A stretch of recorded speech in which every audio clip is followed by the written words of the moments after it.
علي بعض المشكلة. أشكر الأستاذ علي رئيس مدير المكتب وزملاء المكتب وقادة الميدان، قادة المدارس، المعلمين، مسؤولي المدارس. بالفعل وجدنا عمل رائع، عمل مميز، انضباط في المدارس، حصص تدرس على أكمل وجه، الفرحة في وجوه الطلاب الصغار والكبار. هذا الشيء كله يدج السر صراحة. احنا نشكر الجميع والله يوفقكم ان شاء الله. تعودنا منكم الجودة في العمل دائما يا اخوان في المكتب، الله يجزاكم خير. وتجربة الانصار والنور الدين الشهيد ناجحة جدا. عندما يكون قرار مدروس بدل 20 طالب 140 طالب، وهناك ايضا نخفض العدد ونضيف لهم طلب معين. هذه كويسة يعني. عندما انتم تدرسون الواقع وتنقلونه صح، يعني يكون قرارنا صحيح. شاكركم. عف الزمان وكل شيء معه عف، إلا الوطن والله ما عنه عفيت. الشر اللي بعين الهدب جافنها رف، وانا له بعين المحبين لبيت. 50 عام عاشقه والهوى زفت عروس في هواها تغني، زفت عروس في هواها تغني.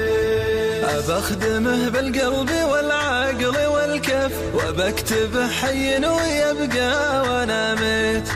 الحرف باقي والقلم ما بعجف، هو لحني ومعناي هو قافي البيت.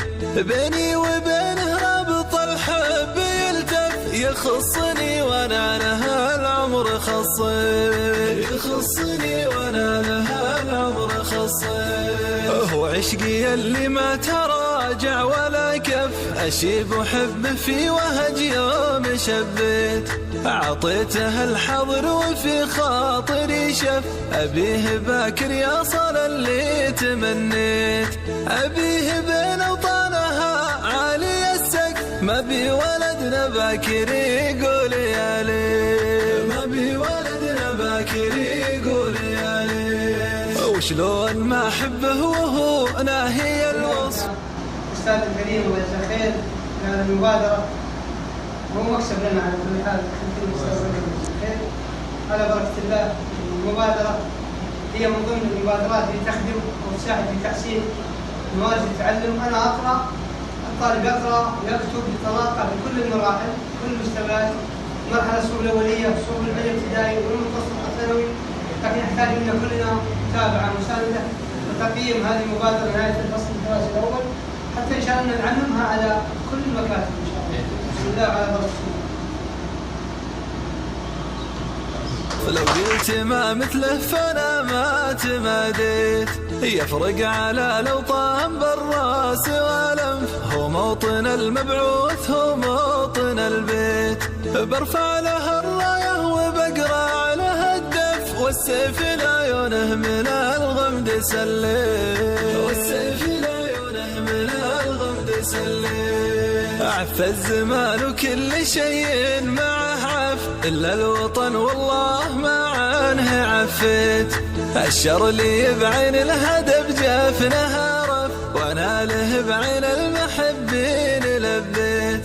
50 عام عاشقه والهوى زفت عروس في هواها تغني، زفت عروس في هواها تغني. أبخدمه بالقلب والعقل والكف، وبكتب حي ويبقى وانا ميت.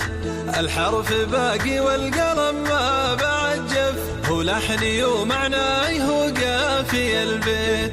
بيني وبينه رابط الحب يلتف، يخصني وانا لها العمر خصيت، يخصني وانا لها العمر خصيت. هو عشقي اللي ما تراجع ولا كف، اشيب وحب